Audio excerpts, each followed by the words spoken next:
Hi guys, today నేను పావ్ బాజీ ఎలా తయారు చేసుకోవాలో చూపిస్తున్నాను. దానికోసం కుక్కర్ని పెట్టుకుని గ్యాస్ ఆన్ చేసుకున్నా. నేను ఒక 6 మెంబర్స్ కి చేస్తున్నాను పావ్ బాజీ. సో దానికోసం 1/2 kilo potato, 1/2 KG carrot, medium size onions ఒక 3, ఒక 1/2 కిలో టమాటో. ఇవన్నీ కూడా మనం మెత్తగా బాయిల్ చేసుకోవాలన్నమాట. నేను ముందుగానే చిన్న చిన్న పీసెస్ గా కట్ చేసి కాలీఫ్లవర్ ని సాల్ట్ వాటర్ లో వేసాను. అలా వేస్తే ఏంటంటే ఎక్కడన్నా చిన్న పురుగు అలాంటివి ఏమైనా ఉన్నా కూడా పోతాయి. ఇప్పుడు కాలీఫ్లవర్స్ బాగా వస్తున్నాయి కాబట్టి అన్ని వెజిటేబుల్స్ వింటర్ సీజన్ లో చాలా ఫ్రెష్ గా ఉంటాయి. సో ఈ టైంలో మనం పావ్ బాజీ అలాంటివి బాగా చేసుకోవచ్చు. ఇవన్నీ వేసుకుని ఇవి కుక్ అవడానికి సరిపడా వాటర్ వేసుకుని కుక్కర్ మూత పెట్టుకున్నాం. విజిల్ పెట్టుకొని ఒక 3 to 4 విజిల్స్ వస్తే కనుక మొత్తం వెజిటేబుల్స్ అన్ని కుక్ అయిపోతాయి.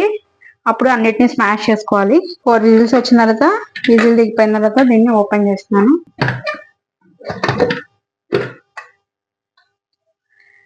ముక్కలు అయితే మెత్తగా బాయిల్ అయిపోయాయి. దీన్ని మనం మిక్సీ వేసుకోవాలన్నమాట. దానికోసమని వాటర్ లేకుండా మిక్సీ జార్లోకి తీసేసుకున్నాం. స్మాషర్ తో కూడా స్మాష్ చేసుకోవచ్చు.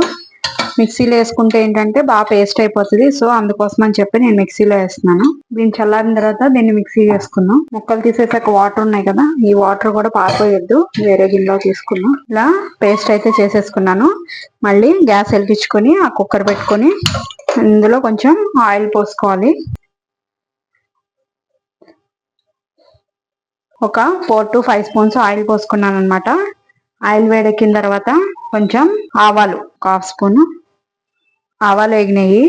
ఇవి మటర్ అంటారు. మటర్ అంటే గ్రీన్ పీస్. ఇప్పుడు సీజన్ లో మనకి కాయలు దొరుకుతాయి కదా, ఆ కాయల్ని వలిసి నీట్ గా కడుక్కున్నాను అనమాట. మనకి సూపర్ మార్కెట్ లో దొరికే ఏంటి అంటే అవి నిల్వ కోసం ప్రిజర్వేటివ్స్ కలుపుతారు. దానికన్నా మనం ఇంట్లో గనక ఎండిన బఠానీలు ఉంటే నానబెట్టుకుని ఒక 24 hours ఉడకబెట్టి అవన్నీ వేసుకోవచ్చు.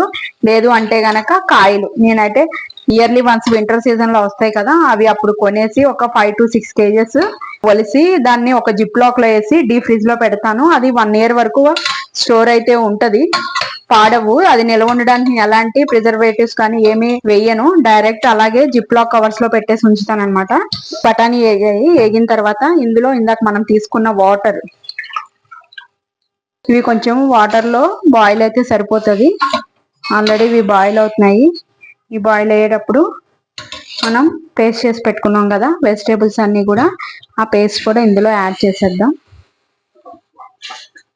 ఇందులో వాటర్ కావాలి, సరిపోతే కనుక ఇంకొంచెం వాటర్ పోసుకోవచ్చు. సిమ్ లో పెట్టుకొని ఇందులో నేను ఎవరెస్ట్ వాళ్ళది పావ్ బాజీ మసాలా యూస్ చేస్తున్నాను. ఈ మసాలా ఒక 3 స్పూన్స్ వేస్తున్నాను.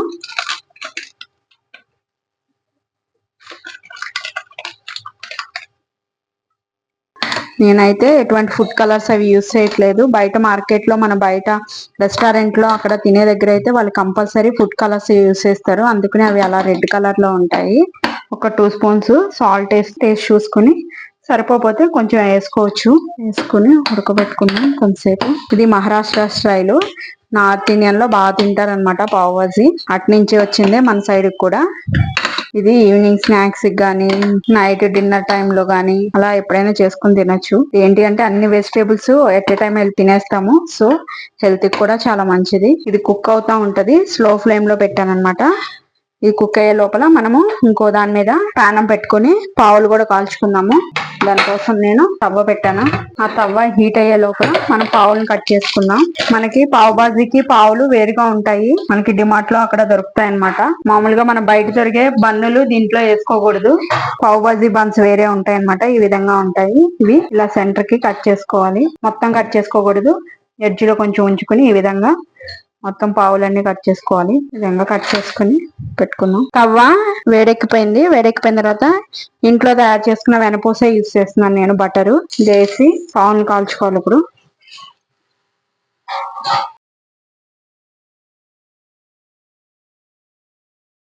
ఈ విధంగా పాలు కాల్చుకోవాలన్నమాట.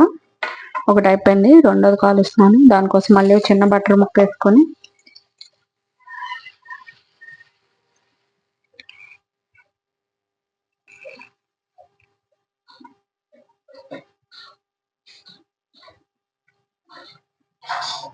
ఈ విధంగా మొత్తం పావులన్నిటిని కాల్చుకోవాలన్నమాట.